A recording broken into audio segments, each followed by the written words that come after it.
इस सभा में आप ही के लिए है। देखिए, ये जो आपकी धरती है, सीमांचल की धरती, ये धर्मनिरपेक्षता का प्रतीक है। यहां छठ घाट है, काली मंदिर है, ईदगाह है और बड़े बड़े सूफी संतों के मकबरे भी हैं। ये एक ऐसी जमीन है जिसके कण कण में भारत है, जिसके कण कण में इस देश की संविधान, इस देश के लोकतंत्र का रूह है। ये जो धरती है बिहार की, इसी ने महात्मा गांधी को रास्ता दिखाया। यही धरती है, बिहार की धरती, जिसमें एक समय कुछ किसानों ने अंग्रेजी साम्राज्य के खिलाफ एक बहुत बड़ी लड़ाई लड़ी। और आप सोच सकते हैं कि वो ऐसा समय था जब आज की तरह ये मोबाइल फोन नहीं थे, टीवी नहीं था, समाचार नहीं जाते थे, लेकिन इन किसानों ने एक इतना मजबूत संघर्ष किया, इतनी वीरता दिखाई कि महात्मा गांधी तक इनकी आवाज पहुंची। और महात्मा गांधी जी बिहार आए। बिहार आकर उन्होंने इन किसानों के साथ कंधे से कंधा लगाया और एक ऐसा सत्याग्रह शुरू किया जो इस पूरे विश्व में अनोखा था। अनोखा इसलिए क्योंकि वो सत्य और अहिंसा पर आधारित था, और इसलिए कि उस समय अंग्रेजी साम्राज्य सबसे बड़ा साम्राज्य था। अब मेरे इतने नौजवान भाई यहां खड़े हैं, इन सब बातों से आपका क्या ताल्लुक, मैं बताती हूं। आज जो लड़ाई कांग्रेस पार्टी और महागठबंधन लड़ रही है, वही लड़ाई है जो उस समय महात्मा गांधी जी लड़े थे।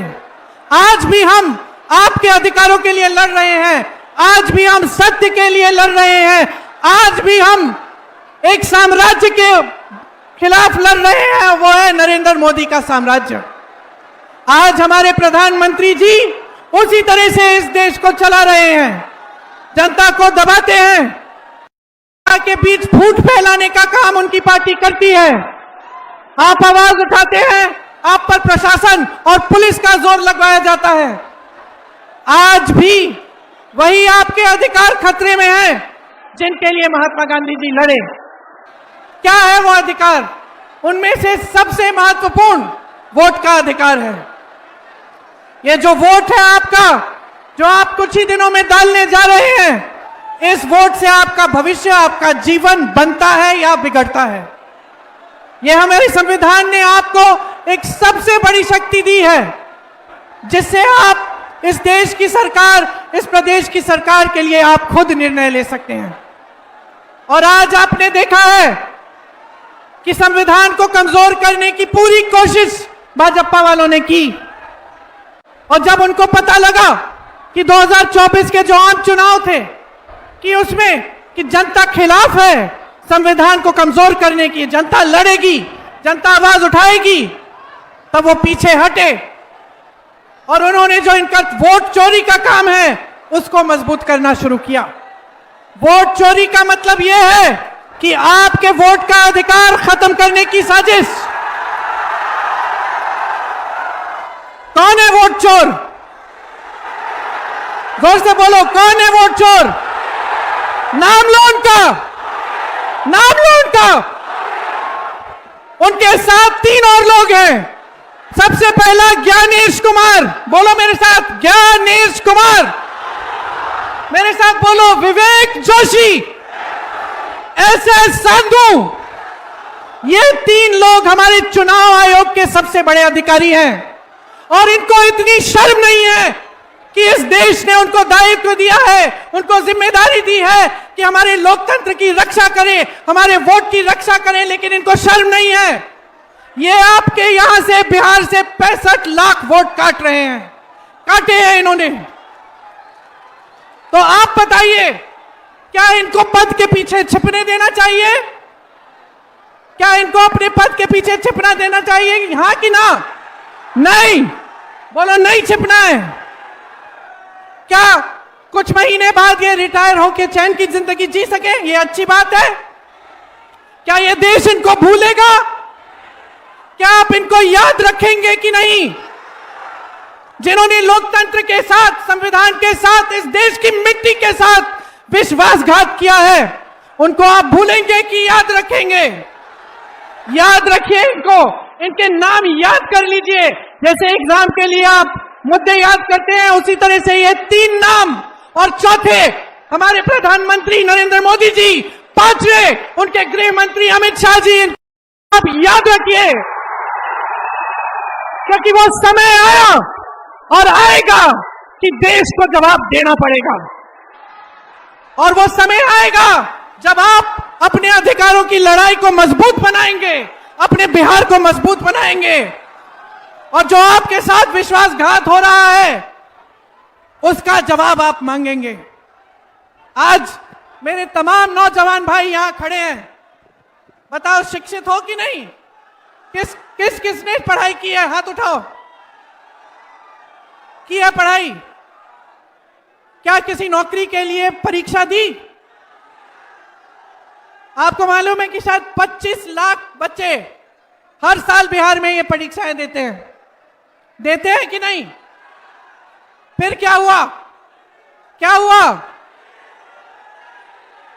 पेपर लीक हुआ, आपके रिजल्ट निकले, आपकी नियुक्तियां हुई, और जो तमाम सरकारी पद खाली पड़े हैं बिहार की सरकार ने भरे। आज शिक्षित हो, बेरोजगार क्यों हो? बेरोजगार क्यों हो? मैं बताऊं? देखो, एक जमाने में अगर रोजगार लेना था, ढूंढना था, तो कहां से मिलता? सबसे पहले खेतों से। खेती किसानी से आप कमा सकते थे। यहां पे जो बुजुर्ग बैठे हैं, किसान हैं, बताएंगे कि खेती से कमा भी सकते थे और रोजगार भी बनते थे। क्यों बहने, सच बात है कि नहीं? खेती में काम करते थे, मजदूरी का काम करते थे, अपनी खेती होती थी तो कमाई हो जाती थी। आज क्या परिस्थिति है? कमा के देखो, सुबह से शाम तक खून पसीना बहाओगे, खेती में काम करोगे, लेकिन कमा नहीं पाओगे। सरकार से कोई मदद नहीं मिलती किसानों को। आपको उपज का दाम मिल रहा है? नहीं मिल रहा है। आपको न्यूनतम समर्थन मूल्य मिलता है? नहीं मिलता है। खाद के वितरण के लिए कितना इंतजार करना पड़ता है? आपको ताज्जुब होगा। मैंने यूपी में काम किया है। यूपी में मैं ललितपुर गई थी। ललितपुर में एक किसान खाद की वितरण की लाइन में खड़ा हुआ, 2 दिन खड़ा रहा। वो वहां से निकलना नहीं चाह रहा था, क्योंकि वो सोच रहा था कि जब खुलेगी, अगर मैं यहां खड़ा नहीं होऊंगा तो मुझे खाद नहीं मिलेगी, मैं बर्बाद हो जाऊंगा। खड़ा कुछ नहीं खाया, कुछ नहीं पिया, वहीं पे गिर के मर गया। ये है हालत आज इस देश की, जहां भाजपा की सरकार है। वहां भी 10 सालों से भाजपा की सरकार, और यहां एनडीए की सरकार, और केंद्र में भी। ना आपको खाद मिलता है, आप पेट्रोल डीजल खरीदने जाते हैं तो टैक्स पे टैक्स, महंगा से महंगा बन गया है। ट्रैक्टर पे भी टैक्स है, हर चीज, हर सामान पे टैक्स है। आप कमाएंगे कैसे? दूसरी तरह से एक सरकार मिलता था, सरकारी कंपनियां, बड़े बड़े सरकारी उद्योग, मिल लगते थे, तमाम इंडस्ट्री आती थी, बड़े बड़े हवाई अड्डे बनते थे, सरकारी खदान होते थे। आज क्या समस्या है? नरेंद्र मोदी जी ने लगभग सारे सरकारी जितने भी बड़े उद्योग हैं अपने 2 बड़े सेठों को दे डाले। कौन है ये सेठ? कौन बताएगा? पहले अडानी जी, बोलो, अडानी जी। दूसरे अंबानी जी। आपकी सारी संपत्ति इन दोनों को दी गई है। आप मोदी जी को कभी गांव में देखते हैं? कभी घर आए हैं? कभी किसी किसान के घर में खाना खाया है? कभी किसी बहन से पूछा है कि कैसे गुजारा कर रही हैं ये इस महंगाई के जमाने में? कभी नहीं पूछा ना। सोशल मीडिया किन किन के पास है? सबके पास है।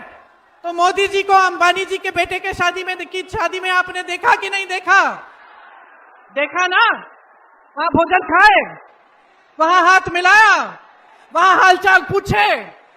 उनको तो हमने विदेश में भी देखा है, कभी किसी राष्ट्रपति के हाथ पकड़े हुए, कभी चीन में चीन के राष्ट्रपति के हाथ पकड़े हुए बातचीत हो रही है, कभी ट्रंप के साथ भोजन हो रहा है। आपके साथ किसने बिठाया मोदी जी को गद्दी पे? किसने बिठाया? किसने बार बार उनमें विश्वास किया? आपने। किसकी शक्ति थी कि मोदी जी इतने बड़े नेता बने? आपकी। किसकी संपत्ति है कि बांटी जा रही है बड़े बड़े सेठों को? आपकी। और आपकी परिस्थिति क्या है? आपके बच्चे नौजवान यहां खड़े हैं, आप कहीं ना कहीं से जुगाड़ करके कैसे भी पैसे इकट्ठे करके कर्ज लेके इनको पढ़ाते हो। और मैं जानती हूं कि आप में से गरीब मां अपने बेटे को सबसे पहले पढ़ाएगी, चाहे कितना भी संघर्ष करना पड़े।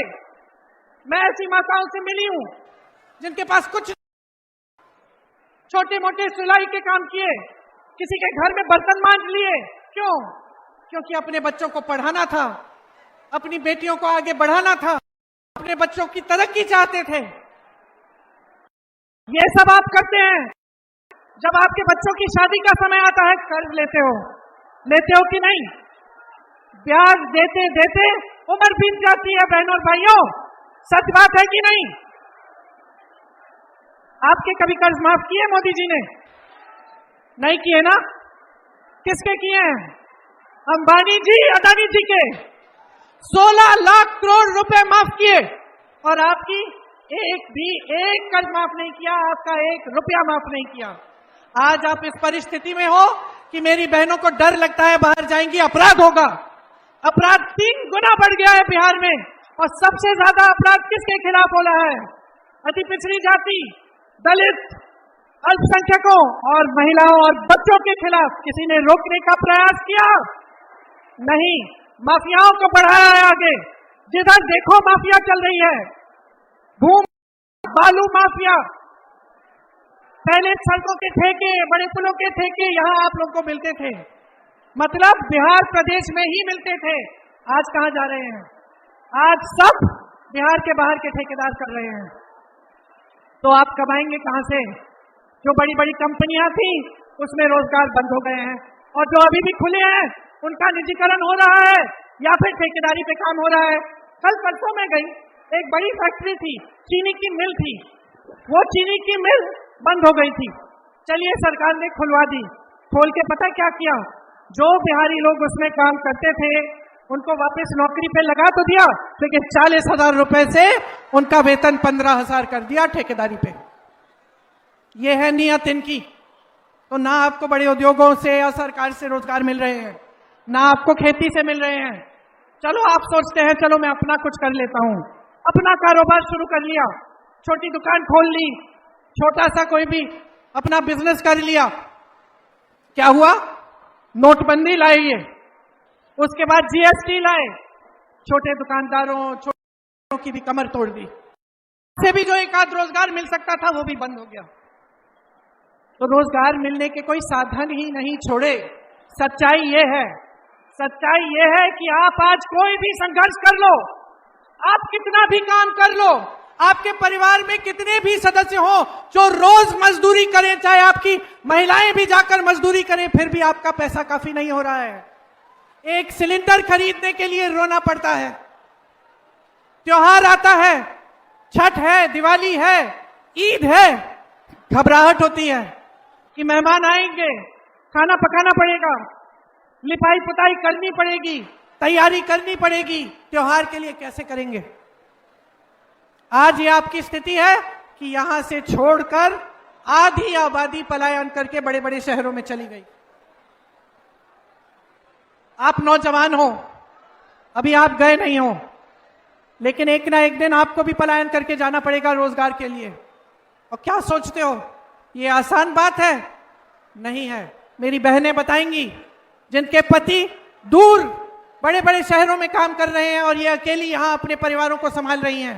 बच्चा बीमार पड़ता है, डॉक्टर के पास दर दर भटकना पड़ता है, अकेले होते हैं, जब तक शहर से पैसे आते हैं समय भी लगता है। सब समस्याओं का सामना अकेली कर रही हैं।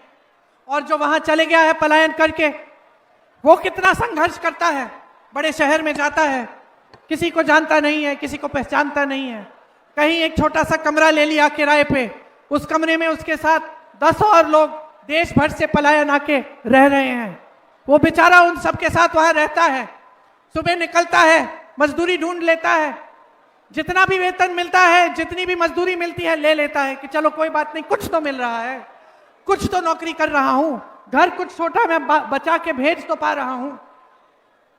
बड़े शहरों में अपमान सहता है, कोई बड़ा सेठ उल्टा पुल्टा बोल देता है, उसको अपमान कर लेता है। अक्सर मैंने देखा है कि खास तौर से जो यूपी बिहार के लोग हैं जो पलायन करके आते हैं बड़े दिल्ली जैसे शहर में, उनका वहां अपमान भी होता है। वो जो गया है पलायन करके मजदूरी कर रहा है, वो अपमान भी सह लेता है, पी लेता है, क्योंकि मजबूरी है और कोई चारा नहीं है। साल में एक बार घर आएगा, त्योहार के समय, दिवाली के समय, ईद के समय, तो वही 4-5 दिन, वही 10-15 दिन मिलेंगे, तभी परिवार को देखेगा। साल भर में बच्चे कितने बड़े हो गए उसको एहसास ही नहीं होगा। क्या समस्याएं हैं जिनसे जूझ रहा है परिवार, बेचारे को पता चलेगा, लेकिन आ नहीं पाएगा मदद करने के लिए। माँ बाप खेती में अभी भी मजदूरी कर रहे हैं, हाथ नहीं बटा पा रहा है क्योंकि बड़े शहर में है। ये कैसा जीवन है? क्या ऐसा होना चाहिए? क्या ऐसे खुशहाल प्रदेश में जहां उपजाऊ जमीन है, जहां इतनी काबिल जनता है जिसने इस देश का निर्माण किया। देखिए, मैं पूरे देश भर में भ्रमण करती हूं, कन्याकुमारी, केरल से लेके कश्मीर तक मैंने बिहारी मजदूर देखे हैं। पूछा है, कहां के हो भाई? यहां के नहीं लगते तुम। मैं बिहार का हूं। क्या बना रहे हो? यहां बड़ी इमारत बनने जा रही है। इस देश का निर्माण आज भी बिहार की जनता कर रही है।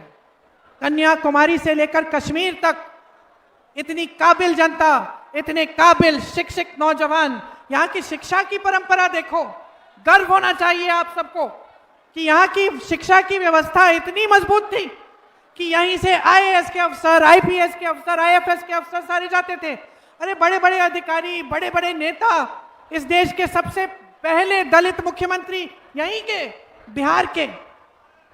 तो आप सोचिए कितनी बुलंद है ये जमीन, कितनी बुलंद है ये धरती, और क्या बना दिया है इन्होंने कि आपको रोजगार नहीं मिल रहा है।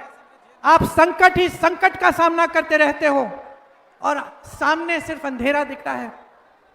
अगर आप भविष्य का सोचो, ये मेरे सारे नौजवान साथी यहां खड़े हैं, इनका भविष्य क्या है? शिक्षित हैं, रोजगार नहीं मिल रहा, बेचारे पेपर लीक होता है, पेपर देते हैं, पेपर देने के लिए ट्यूशन की फीस भरनी पड़ती है, दूर दराज ट्यूशन में भेजना पड़ता है। आप फीस इकट्ठी करने के लिए संघर्ष करते हो, कर्ज लेते हो। इनको भी लगता होगा कि माँ बाप ने कर्ज लिया हमारी फीस भरने के लिए और फिर भी हमारा कुछ नहीं हो रहा है, आगे रोजगार नहीं मिलेगा। यूपी में भी ऐसा है। मैं 28-29 साल के बच्चों से मिली हूं जिन्होंने मुझे बताया कि हमारी शादी तक नहीं हो रही है और हम ठहरे हैं कि नियुक्ति होगी, नियुक्ति होगी, आज नहीं तो 6 महीने में होगी। है कि नहीं? सच बात है। और यहां ये राजनीतिक मंचों पर बड़े बड़े नेता, मोदी जी जैसे नेता क्या कर रहे हैं? आपने भाषा सुनी है उनकी आजकल?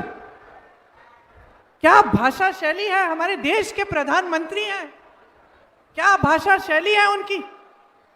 कहीं कट्टा, अपहरण, हत्या, इस ऐसी बातें। क्या मतलब है? क्या मतलब है इन बातों का? अपने पद की गरिमा भी नहीं रख रहे हैं। हमारे देश के प्रधानमंत्री आज ऐसी बातें आपके सामने करने लग गए हैं।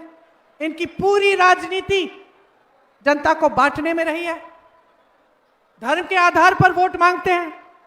इनका एक एक कार्यकर्ता आपके घर आता है, आपको कहता है डरना चाहिए आपको, धर्म के नाम पर वोट दो।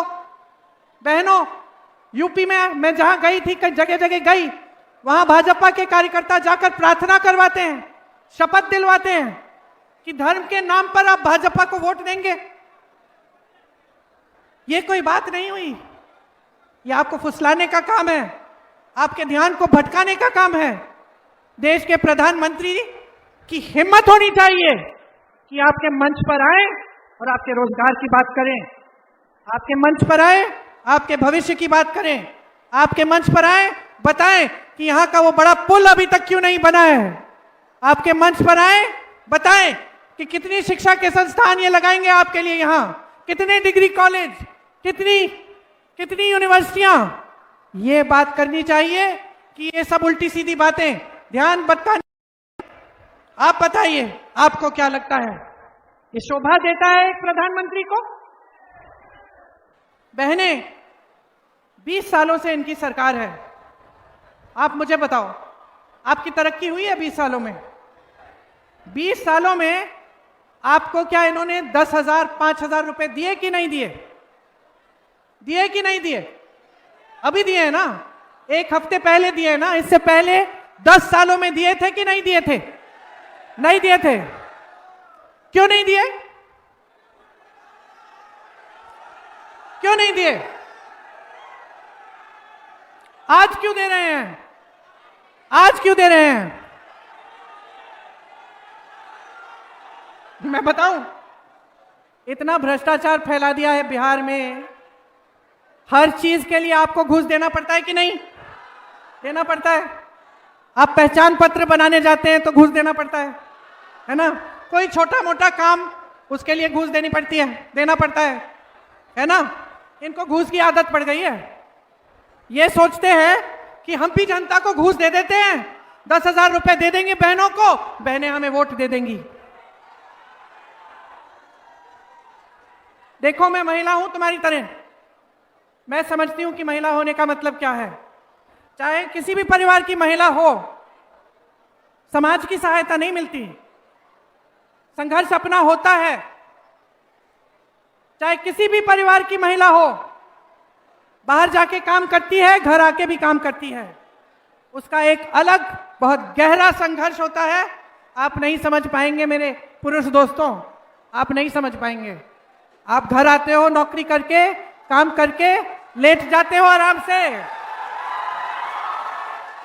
आप आराम से लेट जाते हो, आपके लिए कोई खाना परोस के देता है, आपके लिए कोई खाना परोस के देता है, पूछता है सब कुछ ठीक है।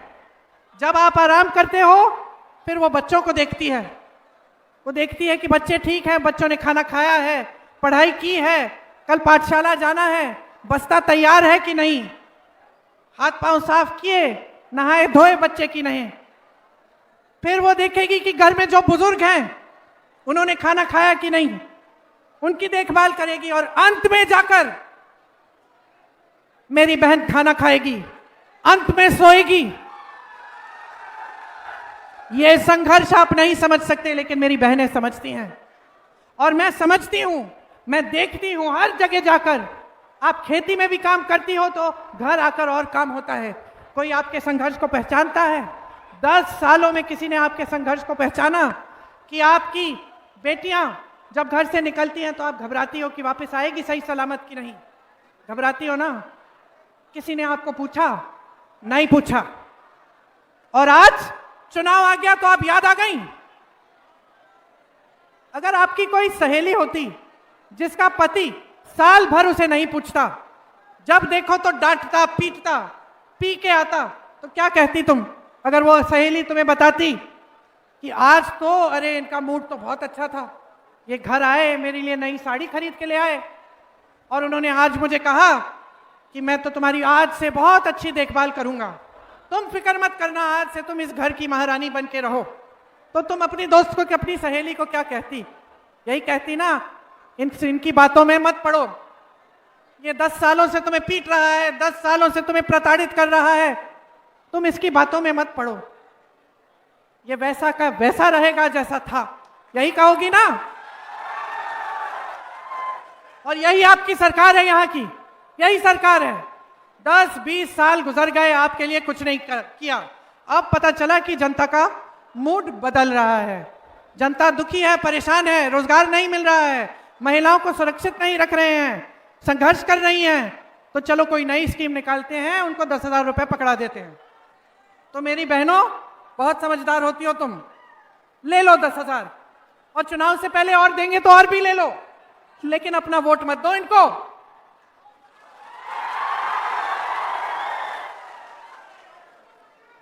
ये महिला खड़ी है ना यहां, आप खड़ी हो, आपका वोट इस आपकी बेटी जो आपके पास खड़ी है इसको जाना चाहिए। आपका वोट इन बेटियों के नाम होना चाहिए, इन बेटियों के नाम, और आपका वोट आपके अपने भविष्य के नाम होना चाहिए। आप इस कीमती वोट को व्यर्थ नहीं करेंगे। आप बिहार की महान जनता हो, ये वोट ही आपकी अमानत है, आपकी सबसे बड़ी शक्ति है। इसको व्यर्थ मत करो, इनकी बातों में मत पड़ो। बहुत हो गया है, बहुत हो गया है, आपने सब कुछ देख लिया। आपने धर्म के नाम पर वोट डाल के देख लिया। ये छोटी छोटी पार्टियां जो बुदबुदे की तरह उठती हैं चुनाव के समय, जो आपने इनको भी देख लिया है कि कहां कहां उभर रही हैं। ये वहां उभर रही हैं जहां इनके उभरने से भाजपा की मदद होगी। आपने ये भी देख लिया कि भाजपा के जो बड़े बड़े नेता हैं, जो कट्टों की बात करते हैं, दुनाली बात करते हैं, गोली फिरौती, रंगदारी, हत्या, अपहरण, ये बातें करते हैं इनके नेता। इनके सबसे बड़े नेता देश के प्रधानमंत्री अपने स्तर को इतना गिरा चुके हैं, आप सब देख रहे हैं, आपकी आंखों के सामने है। एक तरफ वंदे मातरम जो हमारे देश का गीत है, जो अहिंसा और सत्य का गान है, जो उस आंदोलन, उस सत्याग्रह का गान है जिसने अहिंसा द्वारा इस देश को स्वतंत्र किया, और आप ऐसी हिंसक बातें कर रहे हैं। आप किसका मजाक उड़ा रहे हैं? इस देश की जनता का मजाक उड़ा रहे हैं। ये देश जो है बहुत विवेक है इसमें। मैं बताती हूं आपको, सुन लीजिएगा प्रधानमंत्री जी जहां भी है, मैं बताती हूं, इस देश में इतना विवेक है कि आपको पहचान रही है। आज आप वोट चोरी पर उतर गए हैं,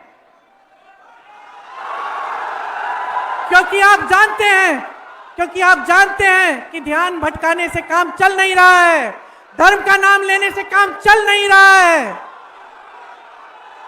लोगों का बेवकूफ बनाने से काम चल नहीं रहा है। आज बिहार की जनता कह रही है हमें गठबंधन की सरकार चाहिए। हमें एक ऐसी सरकार चाहिए जो दिन रात हमारे लिए काम करे। ऐसे नेता चाहिए शकील अहमद जी के जैसे। कुछ महीनों पहले की बात है, इनका एक निजी भी बहुत बड़ा संघर्ष रहा। इनका सुन लीजिए, इनका एक बहुत बड़ा निजी संघर्ष रहा। अपने प्यारे बेटे को खो डाले, लेकिन आज हिम्मत करके आपके सामने खड़े हैं। किसी भी मां, किसी भी पिता को मालूम होता है सबसे बड़ा भय क्या होता है। यही होता है ना कि बच्चे को कुछ हो जाएगा, इससे बड़ा कुछ नहीं होता, आप सब समझते हैं। और उस हादसे से गुजर के भी जो आपके सामने आपकी सेवा करने के लिए तैयार है, वैसा नेता चाहिए आपको, इनके जैसा। आपको राहुल जी, तेजस्वी जी जैसे नेता चाहिए। राहुल गांधी जो इस देश के 4000 किलोमीटर पैदल चले और 4000 और इन्होंने यात्रा की, कुल मिलाकर 8000 किलोमीटर। किस लिए? आपके लिए न्याय मांगने के लिए, इस देश की एकता के लिए, ये कहने के लिए कि चाहे आप अल्पसंख्यक हो, चाहे आप हिंदू हो, मुसलमान हो, सिख हो, ईसाई हो, बौद्ध धर्म के हो, चाहे आप जैन धर्म के हो, आप सब इस देश में एक हो। ये कहने के लिए कि सबका समान प्रतिनिधित्व होना चाहिए, कि अति पिछड़ी जातियां, दलित, अल्पसंख्यक, सबको प्रतिनिधित्व मिलना चाहिए। ये कहने के लिए कि देश भर में जाति जनगणना होनी चाहिए, ताकि जाने तो सही कि कितने लोग हैं किस किस जाति के, ताकि उनको न्याय मिले। भाजपा के बड़े नेताओं ने इसका विरोध किया। फिर 24 का चुनाव आया, घबरा गए कि हम इसका विरोध करेंगे तो हम हार सकते हैं, तो बिहार में जाति जनगणना कराई, फिर कचहरी में लेगा, ठंडे बस्ते में डाल दी ताकि लागू ना हो। लेकिन कांग्रेस ने तेलंगाना में जाति जनगणना कराई और उसी की तहत सारी नीतियां बनाई जा रही हैं। तो सच्चाई यह है कि आज बिहार की मांग है कि महागठबंधन की सरकार आए। मेरी बहनें सुन लो, आपके लिए हम क्या करना चाहते हैं। और खोखली बातें नहीं हैं। ये नहीं है कि आपको चुनाव से पहले 10,000 दे देंगे, चुनाव के बाद भगवान भरोसे।